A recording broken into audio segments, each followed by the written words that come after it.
नमस्कार दोस्तों, स्टडी 91 पर आप सबका हार्दिक स्वागत अभिनंदन है।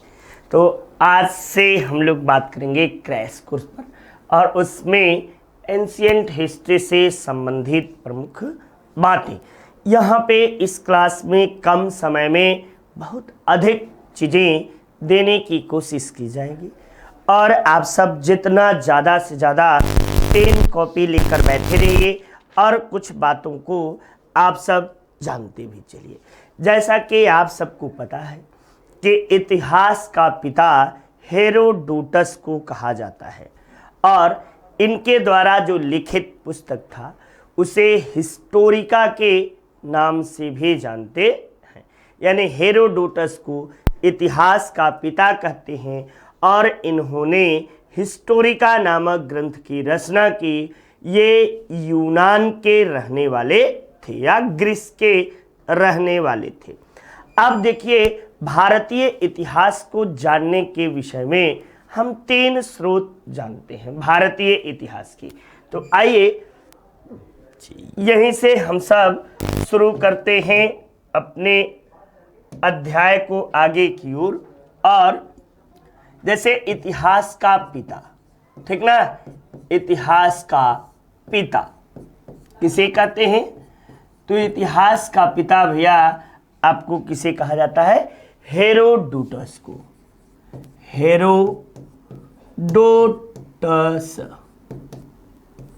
हेरोडोटस इनके पुस्तक का क्या नाम है? तो हिस्टोरिका।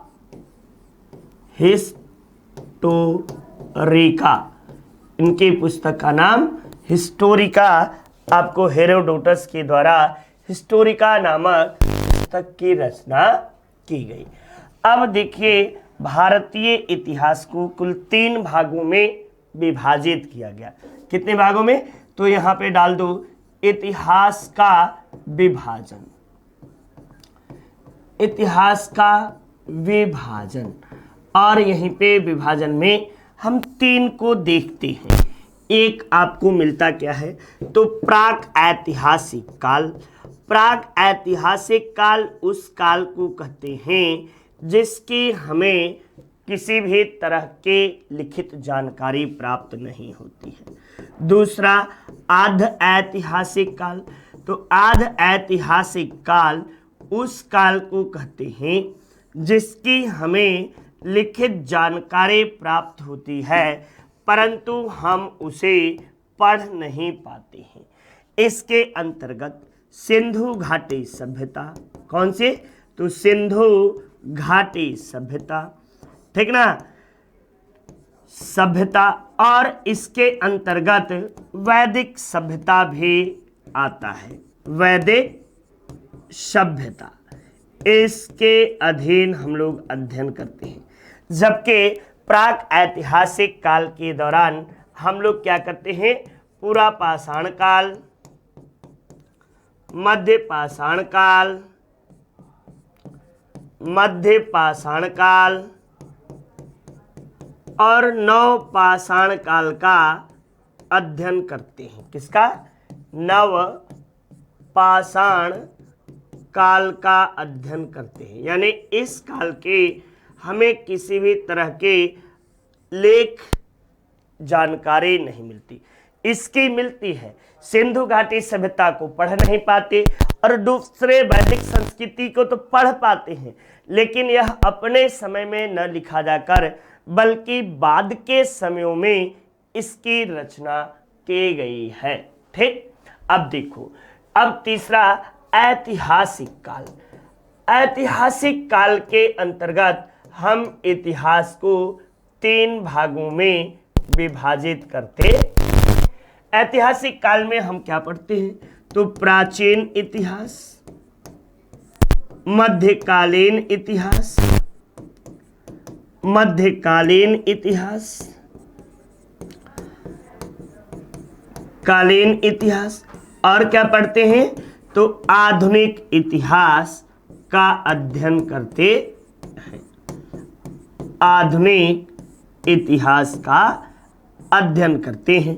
प्राचीन इतिहास महाजनपदाज काल से लेकर यानी 6वीं शताब्दी ईसा पूर्व से लेकर 1206 ईस्वी तक को हम लोग प्राचीन इतिहास के अंतर्गत, 1206 से लेकर आपको 1857 ईस्वी तक मध्यकालीन इतिहास के अंतर्गत, और 1857 ईस्वी से अब तक के जो जानकारी लेते हैं ये आधुनिक इतिहास के अंतर्गत हम सब जानकारी लेते हैं। ठीक ना।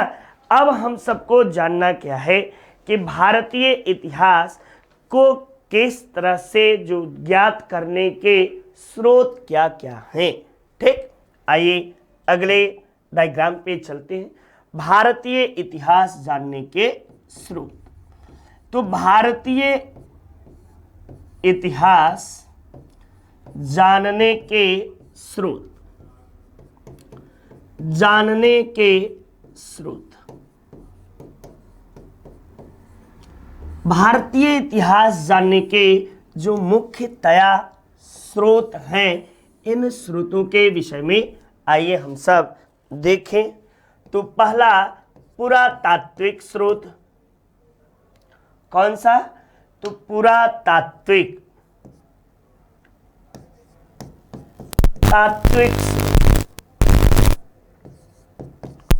दूसरा साहित्यिक स्रोत,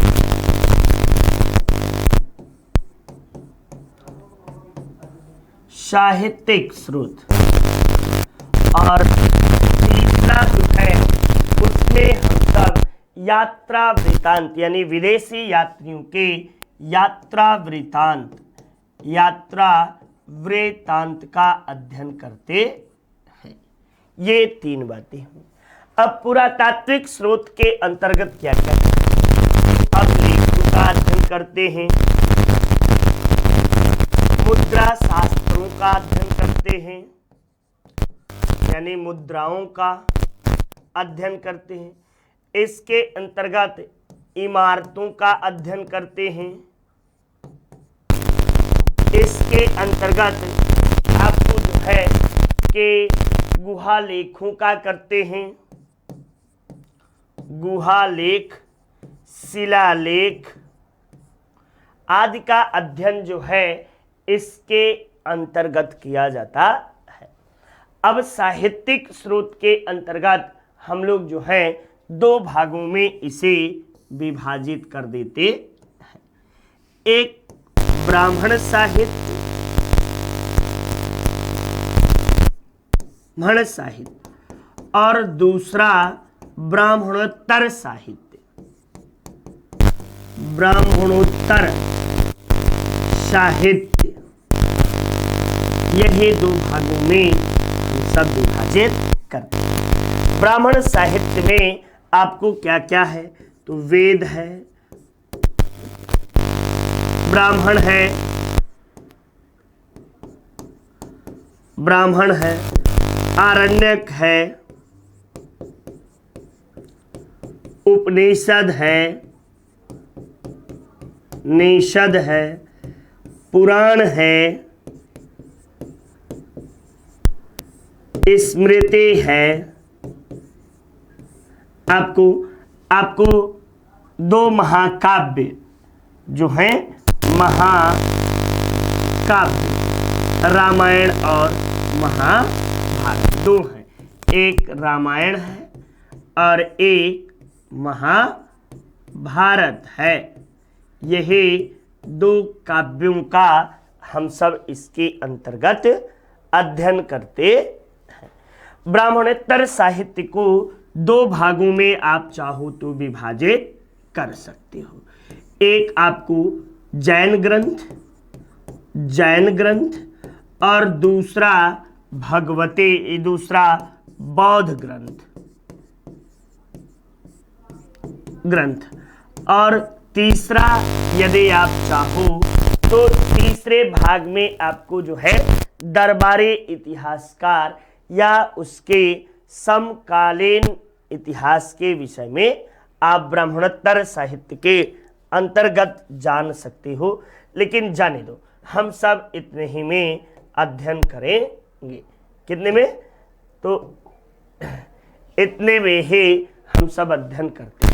अब यात्रा वृत्तांत, यात्रा वृत्तांत में हमें क्या क्या पढ़ना है? तो यात्रा वृत्तांत में यूनानी यात्रियों के, यूनानी, चीनी और अरबी, इन्हीं तीनों यात्रियों के यात्रा वृत्तांतों के विषय में हम सब एक सरसरे पैनी नज़र से देखेंगे और चीज़ों को हम सब जो हैं आसानी से समझने का प्रयास करेंगे। ठीक, तो आइए, यहाँ तक आई होप कि किसी को कोई प्रकार की दिक्कत नहीं आई होगी और यही मूलभूत जानने का, आपको नहीं जाने तो कुछ नहीं जाने ऐसे समझिए, ठीक ना, यही जानने का प्रमुख साधन भी माना जाता है। अब हम लोग सीधे सीधे आएंगे अगले स्टेटमेंट पर, जो है वह आएंगे, चलिए आते हैं, और वह था अभिलेख, यानी पुरातात्विक स्रोत। पुरातात्विक स्रोत के अंतर्गत पहला जो हम लोग पढ़ेंगे अभिलेख, ठीक ना। अब देखिए अभिलेख किसे कहते हैं, अभिलेखों के अध्ययन को क्या कहते हैं, सबसे प्राचीनतम अभिलेख कहाँ से मिला? तो अंग्रेजी में अभिलेखों के अध्ययन को आर्कियोलॉजी कहते हैं। क्या कहते हैं? आर्कियो, ARCHOLOGY, आर्कियोलॉजी आपको जो है इसे कहा जाता है। जबकि पुरालेखों के अध्ययन को, किसके? पुरालेखों के अध्ययन को एपिग्राफी कहा जाता है।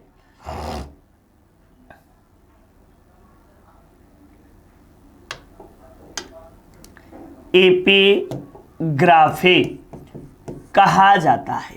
यहीं पे और भी बता देते हैं, मुद्रा शास्त्र के अध्ययन को, मुद्रा शास्त्र के अध्ययन को क्या कहते हैं? तो न्यूमिस्मेटिक्स,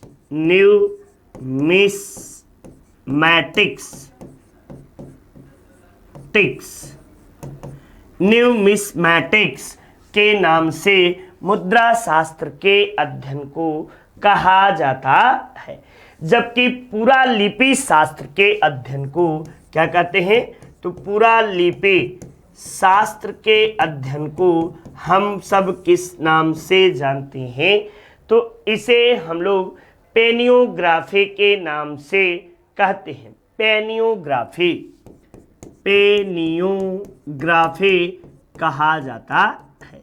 ये तो अध्ययन को हम लोग जो हैं इन छोटे छोटे आपको बातों में अभी तक आप सबने ये छोटी सी चीज़ें देखी। अब अभिलेख देखिए, सबसे प्राचीनतम अभिलेख 14वीं शताब्दी ईसा पूर्व बगज गोई नामक स्थान से प्राप्त किया गया। कब का अभिलेख है? तो सबसे प्राचीनतम अभिलेख 14वीं शताब्दी ईसा पूर्व का है। 14वीं शताब्दी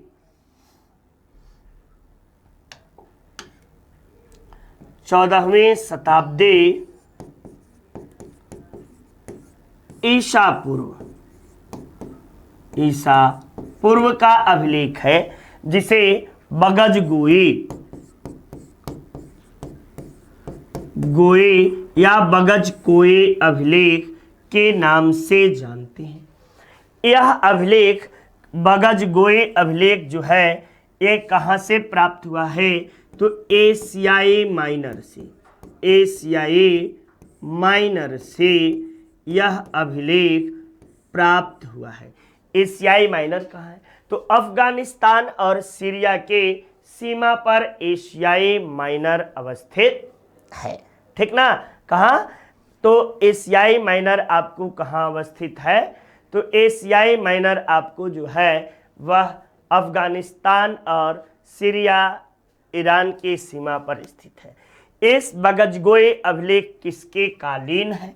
तो यह बगजगोई अभिलेख जो है हमारे वैदिक संस्कृति के समकालीन है।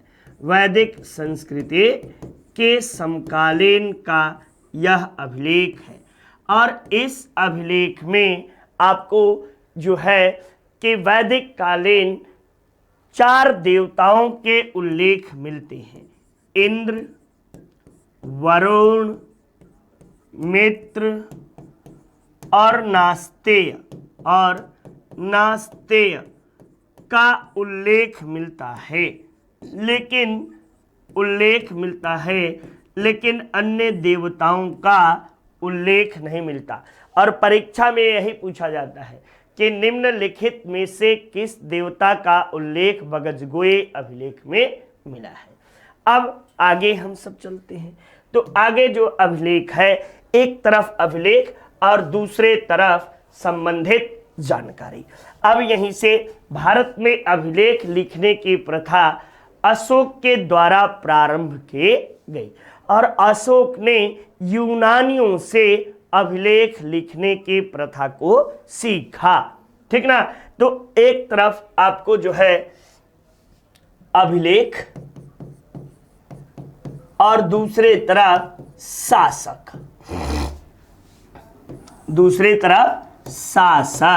अब कौन से अभिलेख किस शासक से संबंधित है, आप छोटे से समय में आपको बहुत ढेर सारे जानकारी प्राप्त हो सकते हैं। ठीक ना। एकदम छोटे से समय में अधिक से अधिक जानकारी जितना आपको चाहिए उससे कई गुना अधिक। अब देखिए इन अभिलेखों के विषय में, जैसे पहला ये देखिए मास्की, गुर्जरा, नेतूर, उडेगोलम, गोलम,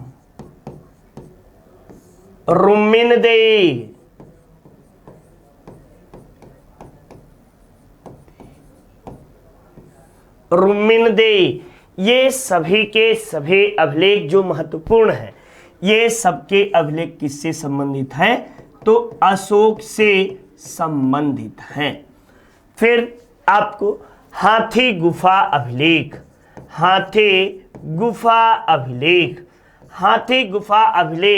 ये इसमें आपको पहली बार भारतवर्ष की जानकारी हाथी गुफा अभिलेख से ही मिलता है और इस अभिलेख को खारवेल के द्वारा तैयार करवाया गया था। नेक्स्ट आपको जो अगले महत्वपूर्ण अभिलेख है, उन अभिलेखों में एहोल अभिलेख,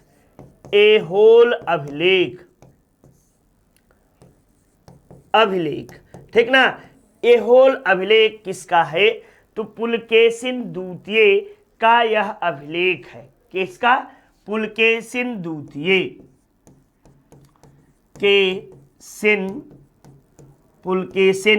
द्वितीय से संबंधित रवि कीर्ति ने इस अभिलेख की रचना की थी। रवि कीर्ति द्वारा यह अभिलेख लिखा गया था। इसी अभिलेख में आपको जो है कि हर्षवर्धन और पुलकेशिन द्वितीय के बीच हुए युद्ध के जानकारी प्राप्त होती है। एरण अभिलेख जो है यह आपको भानुगुप्त के द्वारा, गुप्त वंशीय शासक भानुगुप्त के द्वारा यह अभिलेख मिलता है। किसके द्वारा, तो भानुगुप्त का एरण अभिलेख। और इसी अभिलेख में आपको जो है सती प्रथा का प्रथम जानकारी आपको जो है जानकारी इसी अभिलेख में प्राप्त होते हैं। फिर आपको जूनागढ़ अभिलेख जो है यह बहुत प्रसिद्ध अभिलेख था। ये आपको शक शासक रुद्रदामन, किसके द्वारा, तो रुद्रदामन के द्वारा यह जूनागढ़ अभिलेख जो था, ये अभिलेख, इसी अभिलेख में अशोक और चंद्रगुप्त मौर्य दोनों की जानकारी आपको मिलती है। दोनों के जानकारी आपको प्राप्त होते हैं इन अभिलेखों के माध्यम से। जूनागढ़ कर लेना ना भैया, जूनागढ़ अभिलेख। और कौन सा, तो ग्वालियर प्रशस्ति अभिलेख आपको जो है ग्वालियर अभिलेख,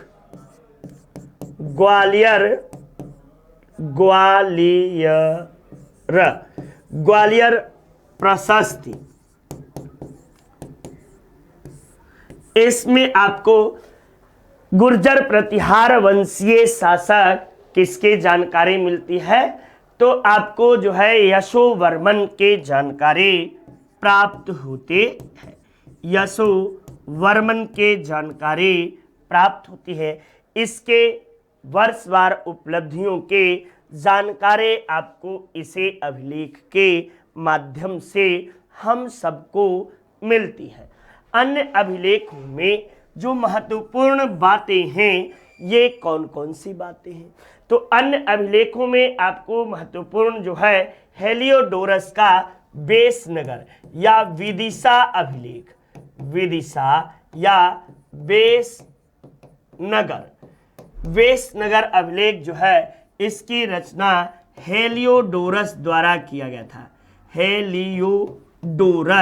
हेलियोडोरस से, इसी अभिलेख से आपको भागवत धर्म के प्रथम जानकारी मिलती है, भागवत धर्म के प्रथम जानकारी, यानी यह पहला अभिलेख है जिसमें भागवत धर्म के जानकारी प्राप्त होते हैं। फिर आपको जो है कि आपको प्रयाग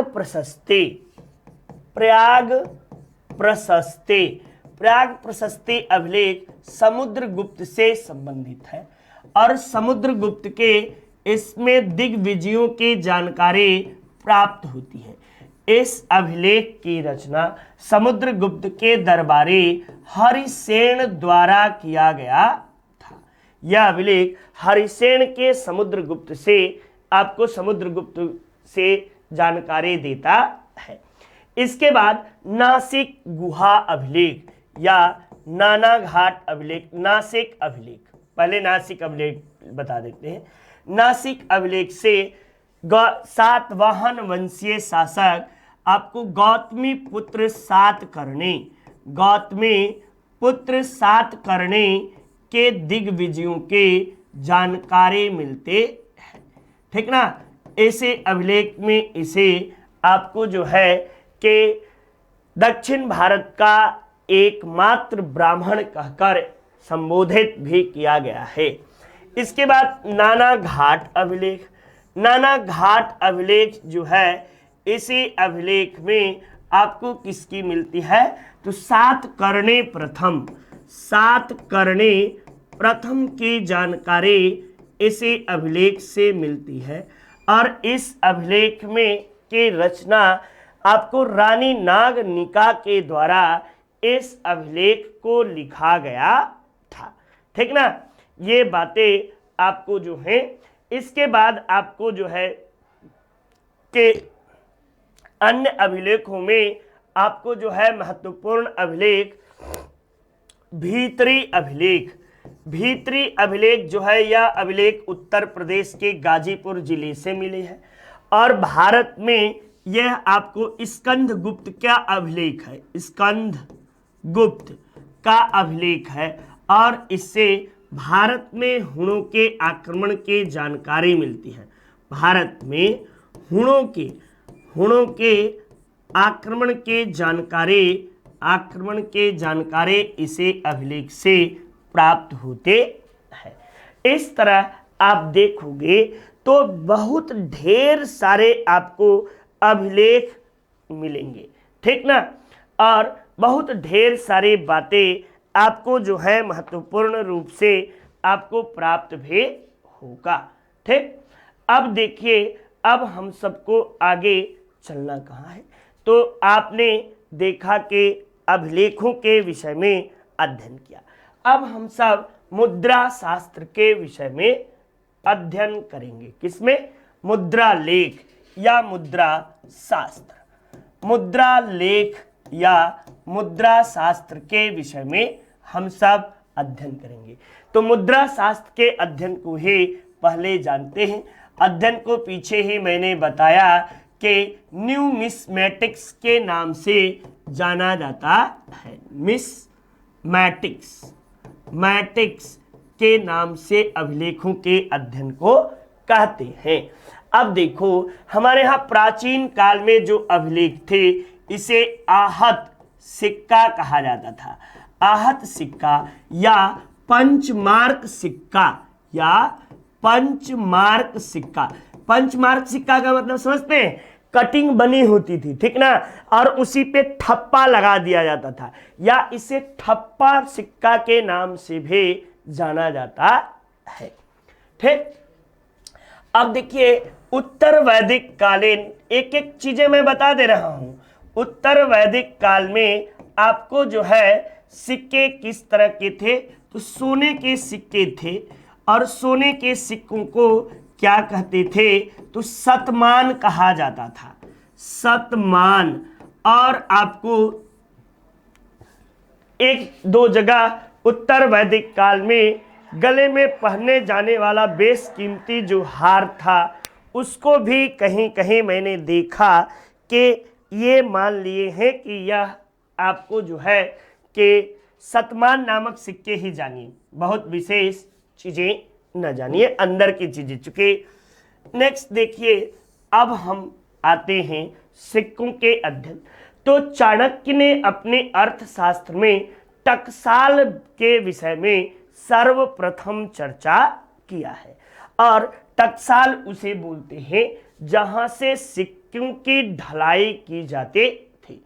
और टकसाल विभाग के अध्यक्ष को मौर्य काल में टकसाल विभाग के अध्यक्ष को लक्षणा अध्यक्ष कहा गया है। लक्षणा अध्यक्ष ये कौन था, तो टकसाल विभाग का अध्यक्ष, टकसाल विभाग का अध्यक्ष हाँ, आपको और भी चीजें हैं, जैसे अर्थशास्त्र में ही आपको जो है मुद्रा की जांच करने वाला, यानी रुपए की जांच करने वाले अधिकारी को रूप दर्शक कहा जाता था।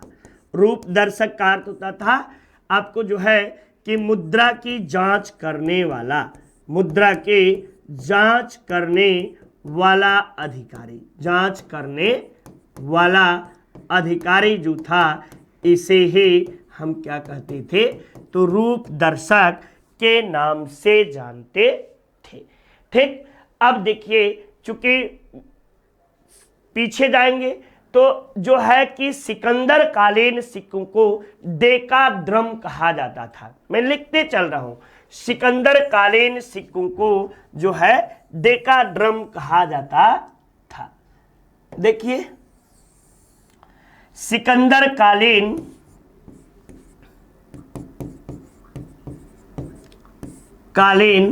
सिक्कों को डेकाड्रम कहते थे। डेकाड्रम कहा जाता था।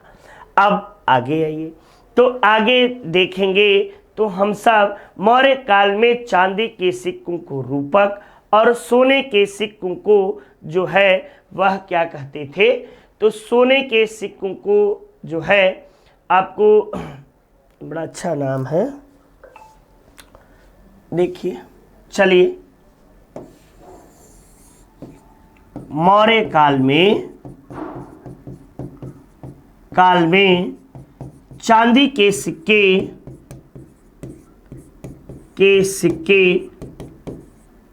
रूपक और तांबे के सिक्के जो होते थे, तांबे के सिक्कों को उस काल में क्या कहते थे, तो कर्षण के नाम से पुकारते थे, कर्षण कहा करते थे। ठीक, अब देखिए भारत में यदि वास्तविक रूप से देखा जाए तो सोने के सिक्के प्रचलित करने की प्रथा किसने दी, तो भारत में सोने के सिक्के जो है, सोने के सिक्के सर्वप्रथम प्रचलित किए, सर्वप्रथम प्रचलित किए। तो ये सोने के सिक्के सर्वप्रथम प्रचलित कौन किए? तो इंडो ग्रीकों ने। देखो देख लो, यही प्रश्न पूछता है।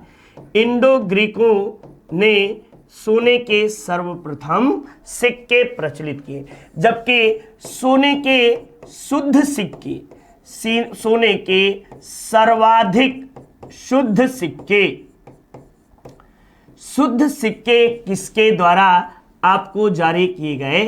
तो शुद्ध सिक्के सबसे अधिक कुषाण शासकों के द्वारा जारी किए गए, और जिसमें विम कडफिसस का नाम आप सब जानते होंगे। सर्वाधिक सोने के शुद्ध सिक्के इसी के द्वारा जारी किए गए, जबकि सर्वाधिक सोने के सिक्के किसके काल में जारी किए गए?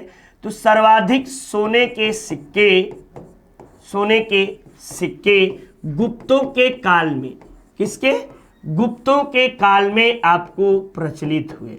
गुप्तों के काल में सर्वाधिक सोने के सिक्के प्रचलित हुए, जबकि सर्वाधिक मिक्स सिक्के, सर्वाधिक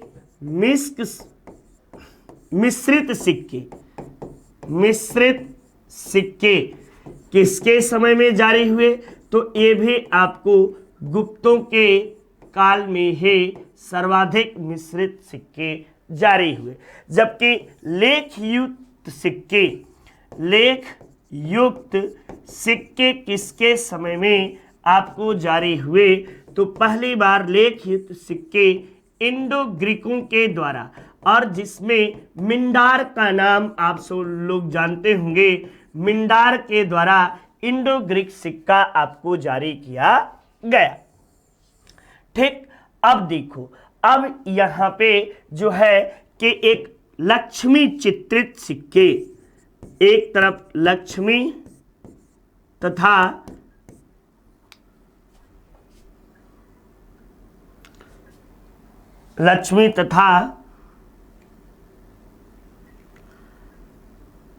सुल्तान के नाम वाले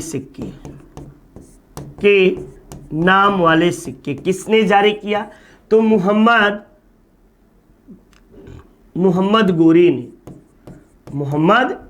गौरी के द्वारा।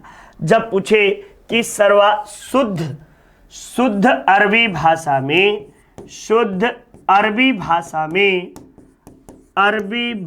में सिक्के किसने जारी किए? तब आप जवाब दोगे इल्तुतमिश के द्वारा आपको जो है पहली बार शुद्ध अरबी भाषा में सिक्के जारी किए गए। तो इसके द्वारा जो चांदी का सिक्का था उसे टका बोलते थे, और जो तांबे का सिक्का था इसे जितल बोला जाता था। ये बातें यहाँ पर हम सब ने देखा। चांदी के सिक्कों को टका, और आपको जो है इसके बाद आपको कुछ मौर्य काल के बाद गुप्तों के समय में जो आपको सिक्के, कई तरह के सिक्के जारी किए गए। जैसे आपको जो था गरुड़ प्रकार के सिक्के, धनुर्धारी प्रकार के सिक्के, अश्व प्रकार के सिक्के, वीणा वादन करते हुए सिक्के। तो इस तरह के कई सिक्कों को प्रचलित किया गया। ठीक, तो और एक बात और, पहला शासक कौन था जिसने आपको जो है कि शीशे के सिक्के जारी किए? तो शीशे के सिक्के जारी करने वाले सातवाहन थे। देखिए, शीशे के सिक्के या प्रोटीन के सिक्के किसने जारी किए? तो सातवाहनों ने आपको जो है, वाहनों ने शीशे के सिक्के आपको जारी किए।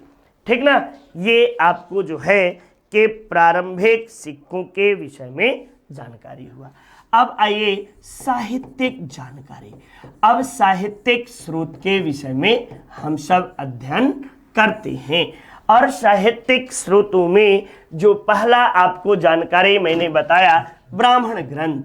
ब्राह्मण ग्रंथों में आपको जो है ब्राह्मण ग्रंथ का आप चाहो तो एक डायग्राम में ब्राह्मण ग्रंथों को आप बड़े ही आसानी से सभी लोग एकमात्र डायग्राम में ब्राह्मण ग्रंथों के विषय में आप सब अध्ययन कर सकते हैं। तो ब्राह्मण ग्रंथ हैं कौन कौन, तो पहले तो बता दें कि आपको ब्राह्मण ग्रंथ वेद हैं, वेद के बाद आपको ब्राह्मण, वेद के बाद ब्राह्मण, ब्राह्मण के बाद आरण्यक, आरण्यक के बाद आपको जो है यह उपनिषद, उपनिषद, उपनिषद के बाद आपको जो है कि उपवेद।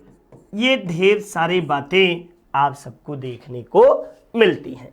अब वेदों की संख्या देखना चाहो तो यहीं पे, नहीं तो अगले डायग्राम में मैं वेद उपनिषद सारी बातों को प्रस्तुत कर दे रहा हूं। आइए देखिए, अब यहीं पे पहले एक बार बैक में, ये वेदों की संख्या 4 है, ब्राह्मणों की संख्या आपको गिनती नहीं है, आरण्यकों की संख्या 7 है, उपनिषदों की संख्या 108 है और आपको उपवेदों की संख्या 4 बतलाई गई है। तो ये अब देखो वेद किसे कहते हैं, तो पद्यात्मक जो रूप में है वो वेद है, ठीक ना। और पद्यात्मक वेदों के गद्यात्मक रूप को हम ब्राह्मण कहते हैं। उपनिषदों को वेदांत भी कहा जाता है। वेदांत का अर्थ होता है वेद का अंतिम भाग, इसे वेदांत के नाम से भी हम सब जानते हैं और वेदांत भी कहते हैं, ठीक ना। अब इस डायग्राम में आप सबको कुछ नहीं करना और एक डायग्राम बनाना है, उसी डायग्राम के माध्यम से आप सबको सारे जानकारी एकदम आसानी से चाहो तो इकट्ठा कर सकते हो। और देखो वेद है, ठीक ना, वेद है, वेदों की संख्या 4 है। वेदों के मैंने बताया कि ब्राह्मण ग्रंथ है, ब्राह्मण ग्रंथ है, ब्राह्मण ग्रंथ के बाद आपको आरण्यक है और इसके बाद आपको जो है उपनिषद है, ठीक ना। उपनिषद आपको मैंने बताया।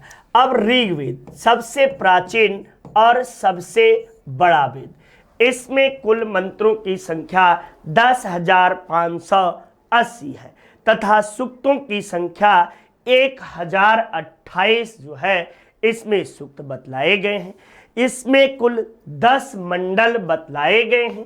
पहले और 10वें मंडल को आधुनिक मंडल, दूसरे और 8वें मंडल को जो है इसे आपको जो है कि मध्य मंडल, और आपको जो है कि 8वें और 9वें को मध्य मंडल और दूसरे से 7वें तक को लेकर प्राचीन मंडल, ऋषि मंडल या वंश मंडल के नाम से जानते हैं। तो आइए ऋग्वेद और प्रत्येक वेदों के ऋग्वेद, यजुर्वेद, यजुर्वेद, सामवेद, ठीक ना, सामवेद, सामवेद, और आपको यहीं पे अध्ययन कर लेते हैं अथर्ववेद। अथर्ववेद ये कुल वेद है। अब ब्राह्मण ऋग्वेद के ऐतरेय और कौशितकीय ब्राह्मण हैं। ऐतरेय और कौशितकी, यही आरण्यक का नाम भी है। ऐतरेय आरण्यक सेम डिट्टो, और यही सेम डिट्टो आपको उपनिषद का भी नाम है, यानी ऐतरेय उपनिषद और आपको कौशितकी उपनिषद। अब यजुर्वेद आपको आया, तो यजुर्वेद जो था आपको जो है कि यजुर्वेद में आपको जो है कि इसका मुख्यतया जो ब्राह्मण ग्रंथ है शतपथ,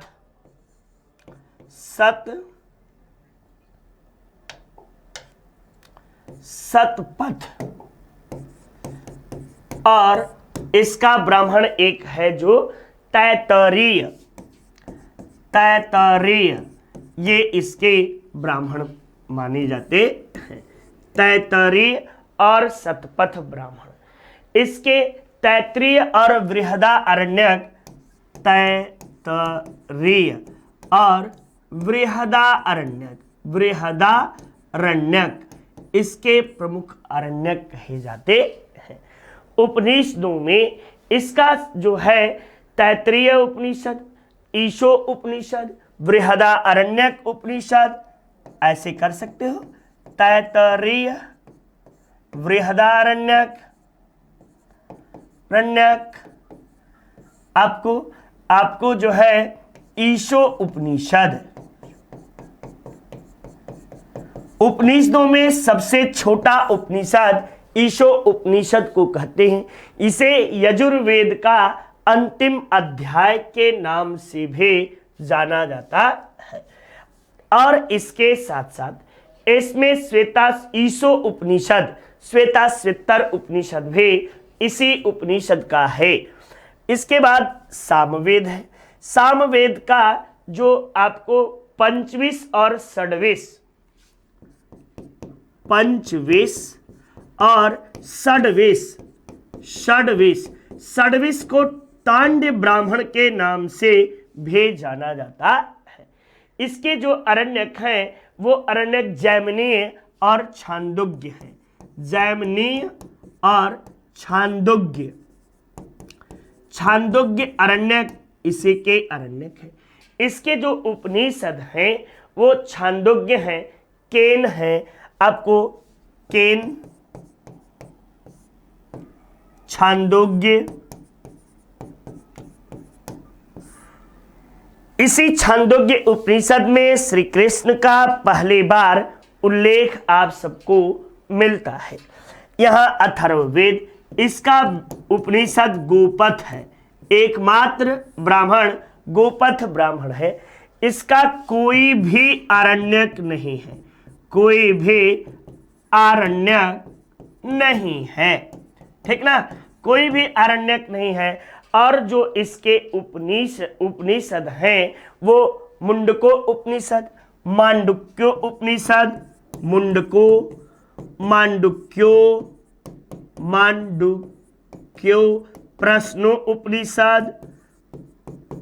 प्रश्नोपनिषद, कठो उपनिषद, ये सारे उपनिषद जो हैं ये इसी के उपनिषद बतलाए जाते हैं। और ये प्रमुख बातें हुई। ठीक, तो यहाँ तक हम सबने बड़े ही शानदार तरीके से आसानी से अध्ययन किया। अब देखिए नेक्स्ट बातों में आइए हम सब अगले अध्याय में चलते हैं। इसमें मैंने बताया उपवेद, ठीक ना, क्या बताया, तो उपवेद के चर्चा के, और उपवेद में आपको मैंने 4 उपवेद बताया। देखिए उपवेद में और उसके रचनाकार और किस वेद का उपवेद है, वेद का उपवेद है। तो आपको जो है, आपको पहला आयुर्वेद, आयुर्वेद जो है इसके रचनाकार धन्वंतरि को कहा जाता है और यह ऋग्वेद का उपवेद माना जाता है। दूसरा आपको जो है धनुर्वेद, इसके रचनाकार विश्वामित्र को बतलाया गया है। विश्वामित्र को बतलाया गया है धनुर्वेद के रचनाकार। यह यजुर्वेद का उपवेद है। फिर आपको जो है कि गंधर्व वेद के रचनाकार, आपको गंधर्व वेद, इसके रचनाकार नारद को कहा गया है और यह सामवेद से संबंधित है। और इसके बाद आपको जो है वह शिल्प वेद है, शिल्प वेद, और इस वेद के रचनाकार विश्वामित्र को बतलाया गया है। विश्वकर्मा, किसे, तो भैया इसके रचनाकार विश्वकर्मा को बतलाया गया है। किसे? तो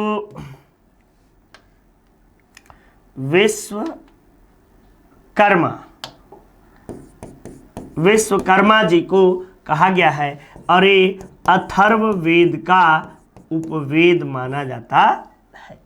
ये अब यहीं पे चाहो तो वेदों के उच्चारण करता, यानी इनके उच्चारण करता आपको देख सकते हो यहीं पे उच्चारण करता ऋग्वेद के मंत्रों के उच्चारण करता को होता या होत्री कहते हैं और यजुर्वेद के मंत्रों के उच्चारण करता को आपको अधर्वयु कहा जाता है। सामवेद के मंत्रों के उच्चारण करता को उद्गाता कहते हैं और अथर्ववेद के मंत्रों के उच्चारण करता को ब्रह्म या ब्रह्मा के नाम से जाना जाता है। ये आपको वैदिक चीजें हुई। अब यहीं पे दर्शन भी है। दर्शन की संख्या 6 बतलाई गई है। सांख्य दर्शन सबसे प्राचीन दर्शन, इसके प्रतिपादक कपिल मुनि है। दूसरा आपको न्याय दर्शन के प्रतिपादक गौतम ऋषि है। तीसरा आपको योग दर्शन के प्रतिपादक पतंजलि हैं। फिर आपको वैशेषिक दर्शन को अनुवाद के नाम से भी जाना जाता है और इसके प्रतिपादक आपको कणादि हैं। फिर आपको जो है पूर्व मीमांसा है, इसके प्रतिपादक जैमिनीय हैं और उत्तर मीमांसा है, इसके प्रतिपादक वादरायण को माना जाता है। तो इस तरह आप सबने आपको जो है वेदांगों का भी अध्ययन किया। अब ब्राह्मणोत्तर साहित्य के अंतर्गत किन किन बातों का हम सब अध्ययन करते हैं। तो ब्राह्मणोत्तर साहित्य के अंतर्गत हम सब बौद्ध ग्रंथों के विषय में बातें करते हैं। बौद्ध ग्रंथ, ठीक ना, बौद्ध ग्रंथ के विषय में हम लोग बातें कर ले। कौन कौन से बौद्ध ग्रंथ हैं? तो पहला चीज तो जातक कथाएं आपको ये हुआ। दूसरी बातें त्रिपिटक, ये पूछता है कि त्रिपिटक किससे, तो त्रिपिटक में 3 पिटक आपको हैं। कौन कौन से हैं? तो सुत पिटक, विनय पिटक और अभिधम्म पिटक। ये 3 पिटक आपको बतलाए गए हैं। इसके साथ साथ कुछ समकालीन जो थे उनके द्वारा भी रचना किया गया है। जैसे आपको दिव्यावधान, ये आपको नेपाली साहित्य है, बौद्ध धर्म का नेपाली साहित्य है। इसे किसने लिखा नहीं पता। फिर आपको दीपवंश एवं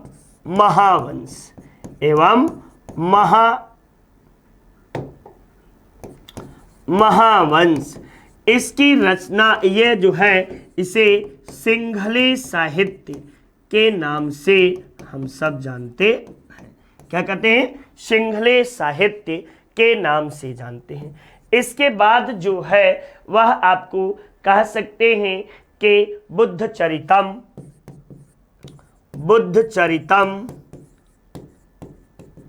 सारिपुत्र प्रकरण और सौंदरानंद, ये किसके द्वारा? तो अश्वघोष के द्वारा इसके रचना आपको किए गए, अश्वघोष। फिर माध्यमिका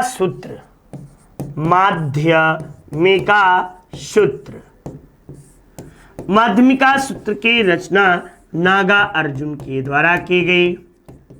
फिर इसी में अंगुत्तर निकाय है।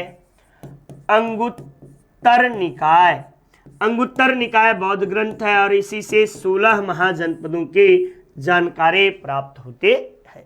तो ये तो बौद्ध ग्रंथ के विषय में हम सबने जाना। नेक्स्ट देखिए आपको जैन साहित्य। जैन साहित्य, जैन साहित्य के अंतर्गत हम सब किनका अध्ययन करेंगे? तो जैन साहित्य में आपको पहले जो है 12 अंग, 12 उपांग, 10 प्रकीर्ण, 6 छेद सूत्र और 4 जो हैं वह आपको क्या है? तो 4 मूल सूत्र हैं। मूल सूत्र ये आपको प्रमुख जानकारी के स्रोत हैं। फिर कुछ ऐसे राइटर हैं जो कि लिखे हैं, तो कल्पसूत्र, कल्पसूत्र की रचना आपको भद्रबाहु द्वारा किया गया और इसी में जैन धर्म के तीर्थंकरों की जीवनी का उल्लेख आपको कहाँ मिलता है? तो जैन धर्म के तीर्थंकरों की जीवनी का उल्लेख भद्रबाहु के कल्पसूत्र में ही मिलता है। फिर आपको जो है कि महावीर चरितम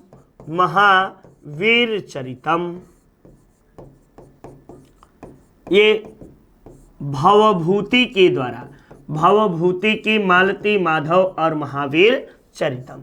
फिर आपको कई ग्रंथ है, हरिवंश पुराण है, हरिवंश पुराण,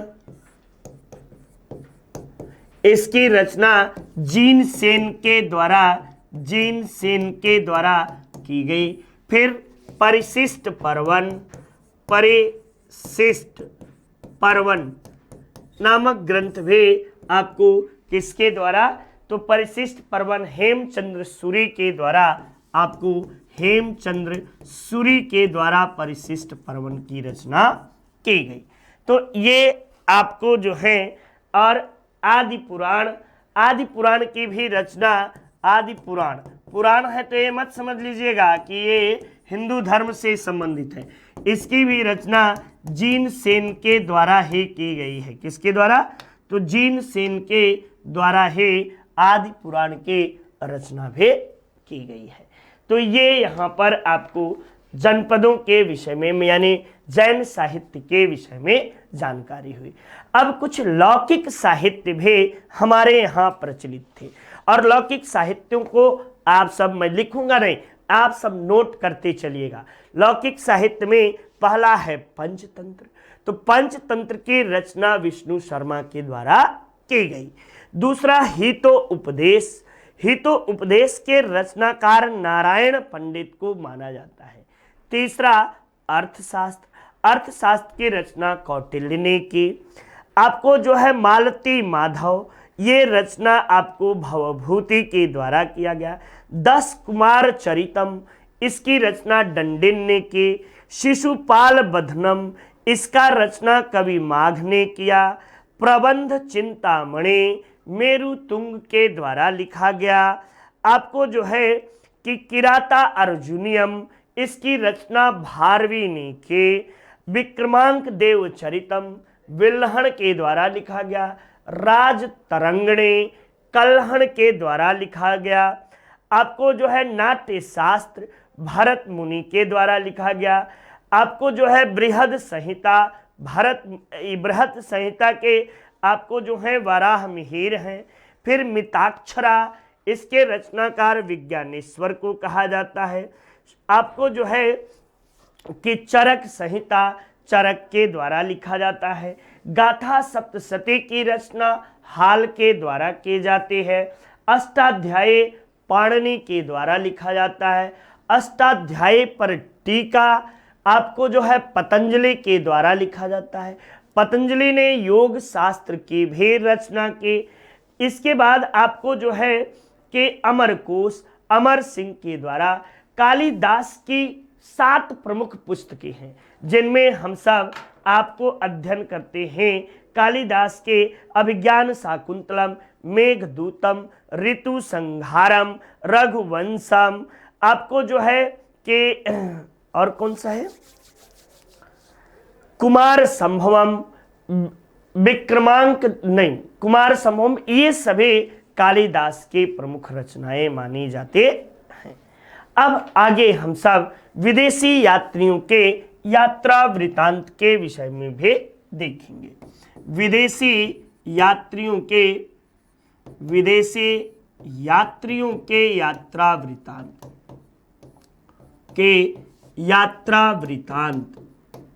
चूंकि ये नाम कठिन है, वृतांत, ठीक ना, ये आप सब चाहो तो नोट कर सकते हो। जैसे मेगास्थनीज के पुस्तक का नाम इंडिका है। ये इंडिका अपने अब मूल रूप में नहीं मिलती है, इंडिका मेगास्थनीज की है। टॉलमी की जियोग्राफी है, टॉलमी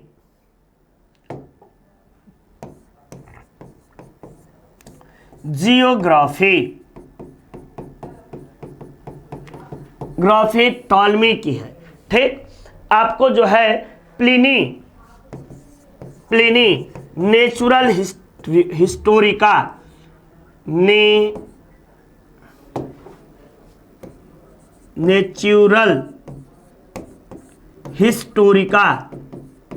ये आपको प्लिनी की मिलेगी, ठीक ना।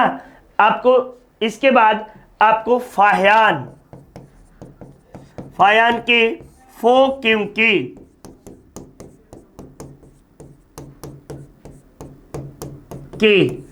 फिर आपको वेनसोंग के शीयू की,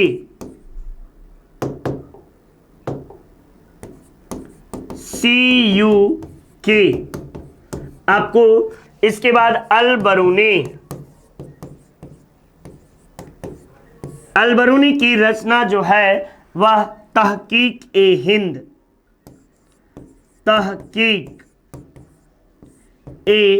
हिंद या किताबुल हिंद, ठीक ना। आपको जो है कि इसके अतिरिक्त आपको जो प्रमुख विदेशी यात्री हैं उनमें आप देखोगे तो आपको बड़ा अच्छा नाम है भाई, फिरदौसी, ठीक ना। फिरदौसी एक नाम ले लो, फिरदौसी, इसकी रचना शाहनामा, फिरदौसी की रचना शाहनामा, ये फिरदौसी की प्रमुख रचना मानी जाती है। तो इस तरह हम सबने आज विदेशी यात्रियों की यात्रा वृतांत के विषय में और आपको भारतीय इतिहास जानने के प्रमुख बातों के विषय में अध्ययन किया। नमस्कार, धन्यवाद।